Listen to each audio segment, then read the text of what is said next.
vamos a hacer un recuento de lo que hemos hecho hasta ahora, ¿verdad? Lo que ha sido mi parte, que yo no sé si vamos a terminar esta vez. Yo creía que Nestalí iba a estar por ahí para darme la buena noticia, que ya el pastor iba a estar en martes, y ahora no tenemos ni siquiera a Nestalí.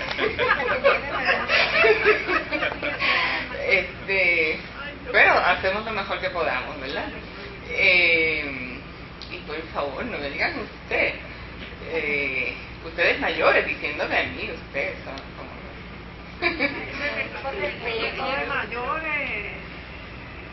regular. Ella ya se picó. Bueno,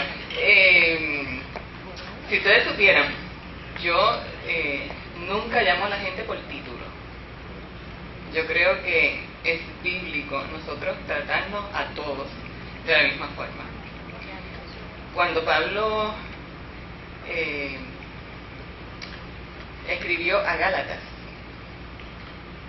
le quiso decir a ellos, ¿verdad? Gálatas, los Gálatas, Galacia es una región, y tuvieron este inmenso problema de que de repente él les había anunciado el Evangelio, y entonces algunos hermanos empezaron a judaizar, ¿no? Porque si había que circuncidarse y guardar las reglas de limpieza, de los alimentos y todas esas cosas. Y él es bien firme, ¿verdad? De las veces que Pablo es increíblemente firme y les dice no.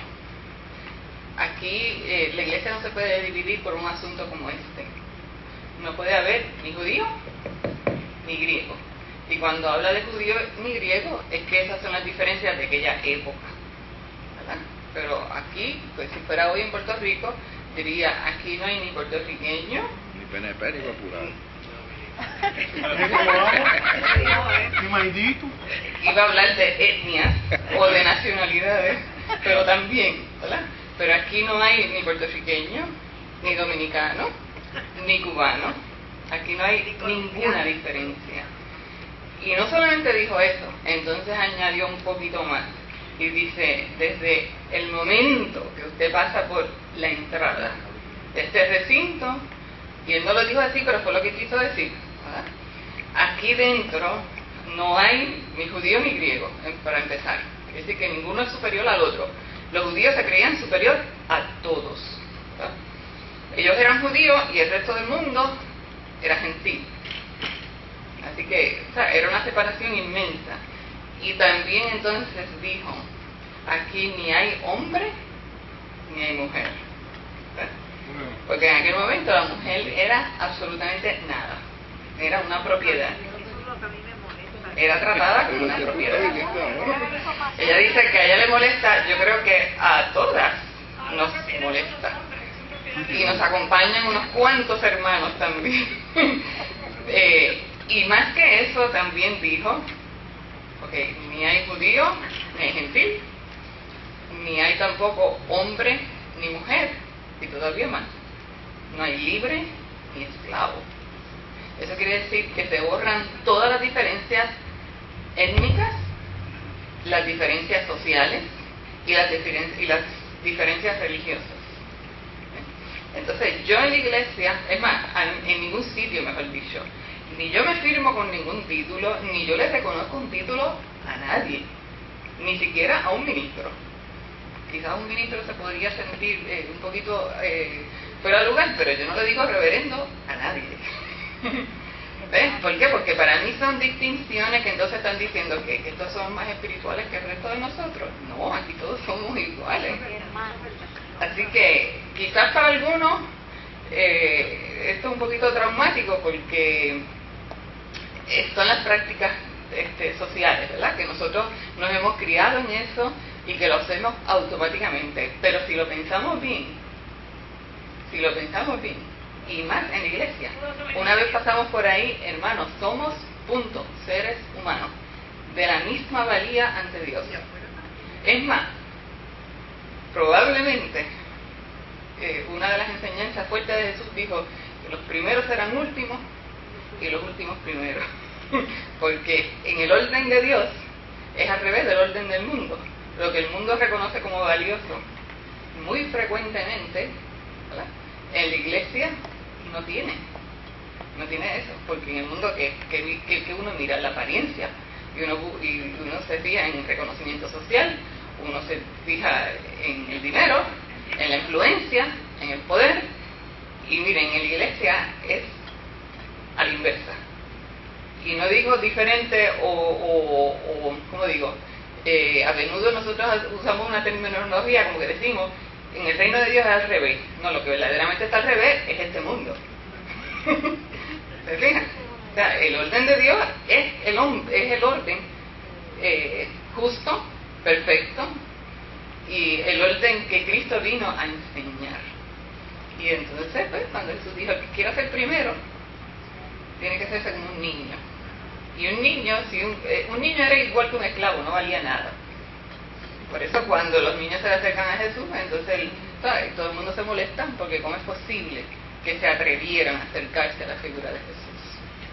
Y él dice, no, dejen que vengan. Así que, bueno, todo eso para decirle que yo soy Helen. Y entonces vamos a lo de hoy. Dos unidades hemos cubierto desde que yo estoy aquí, ¿verdad? Porque el ritmo que yo voy es distinto al del pastor. Él va metódicamente, capítulo por capítulo, ¿verdad?, y va a las buenas de Dios. Y yo, como tengo esa cosa de que yo enseñé esto por 5 años, pero lo que nosotros tenemos para enseñar, o sea, un profesor de historia de la iglesia 40. Tiene 14 sesiones en un semestre, ¿verdad? 45 horas. Exactamente. Y entonces, pues, imagínense cómo es que uno va, tú sabes, tratando de cubrir los asuntos más importantes y dejando los baracas afuera. Y entonces, pues, ya es imposible que yo aquí, de buena primera, trate de romper esto. Muy difícil para mí. Así que lo que he hecho es, ¿verdad? Por ejemplo, las 2 unidades, este libro tiene 5 unidades. 5 unidades. Por ejemplo, empezó con la era de los reformadores. Eso yo no llegué a estar aquí en nada de esto. La segunda parte es la era de los conquistadores. Y ahí sí fue que yo empecé. Y entonces, en la que estamos ahora es la era de los dogmas y las dudas. Al pastor le va a quedar la era de los nuevos horizontes y la era inconclusa, que es lo que nosotros tenemos en la actualidad. Esa es la unidad número 5. Así que yo he tocado la unidad número 2, que fue la era de los conquistadores. ¿Se acuerdan que empezamos con la evangelización en América? Que ese era el punto, ¿verdad? Y te mencioné que este autor es el primero que incluye, ¿verdad?, como los grandes autores de la historia de la iglesia, que incluye la conquista y colonización de América. ¿Por qué? Porque es un latinoamericano. Él es natural de Cuba. Salió de Cuba antes de la revolución. Ya era una persona mayor. Ustedes lo vieron aquí cuando él vino. Y en segundo lugar, pues estamos viendo ahora como que la reforma y la conquista de América son simultáneos, se dan en el siglo XVI. Pero en esta última unidad que hemos estado tocando, lo que hemos visto es el siglo siguiente, siglo XVII y siglo XVIII. Y este autor no lo dice de esa forma, pero yo me copié de otro libro que dice, esta unidad es reforma de la reforma. Y entonces vimos los movimientos que han nacido en el siglo XVII y XVIII. ¿Alguien se acuerda de algunos de estos movimientos? Aunque no sepa por nombre, pero ¿de qué se trató? Pietismo, ese fue uno de ellos. Este es uno de los más importantes. Él le dedica... Porque estábamos últimamente el deísmo. ¿Y el deísmo? El deísmo no podemos decirlo como que es una reforma de la reforma, sino un movimiento que sale, que surge, ¿verdad? En búsqueda, siempre hay... se dan en los diferentes contextos históricos de los países, se dan estas búsquedas que salen de unas necesidades. El ser humano siempre está en búsqueda de algo espiritual, eso es inevitable. Necesita un blanco más allá de lo puramente terrenal. Y pues hay muchos que se ahogan en alcohol buscando, ¿verdad?, olvidarse de lo terrenal, pero nosotros, gracias a Dios, hemos encontrado el camino para dirigirnos a algo más allá de lo terrenal. Y este es el camino. Este no es uno de los caminos, es el camino. Jesús dijo: yo soy la verdad y la vida, y nadie va a ir al Padre sino por mí. Y él no era miren, para que un ser humano se atreva a decir: yo soy el camino, la verdad y la vida, o es Dios o sería un lunático. Pues ese debe estar en la segunda categoría. y peor aún, porque ese conoció la verdad. Se conoció la verdad. Bueno, entonces, dentro de esa segunda unidad, lo que hemos visto, además del pietismo, vimos el puritanismo, que es la búsqueda, ¿verdad?, del ascetismo sobre todo, y obviamente reforma de la iglesia, de hacer la iglesia más democrática, porque el problema con esos momentos es que si la iglesia es dirigida por unos arriba, y esos arriba no están muy devotos ni tienen, ¿verdad?, el ministerio como una vocación, que están ahí nada más que por la ventaja que les puede conseguir, pues ¿qué pasa? Entonces las decisiones que afectan a todo el resto de la iglesia, pues imagínense ustedes, van a ser muy detrimentales a quien quiere, ¿verdad?, que las cosas se mantengan dentro de cierto parámetro de justicia y de verdad y de vivencia cristiana. Y entonces, pues, si el problema son los líderes, pues vamos a sacarlos. ¿Y de qué forma se sacan? Bueno, pues entonces vamos a tener un gobierno congregacional. ¿Y qué es un gobierno congregacional? Que la iglesia elija al pastor. Nadie lo elige por ellos. Y tenemos muchas denominaciones que son así.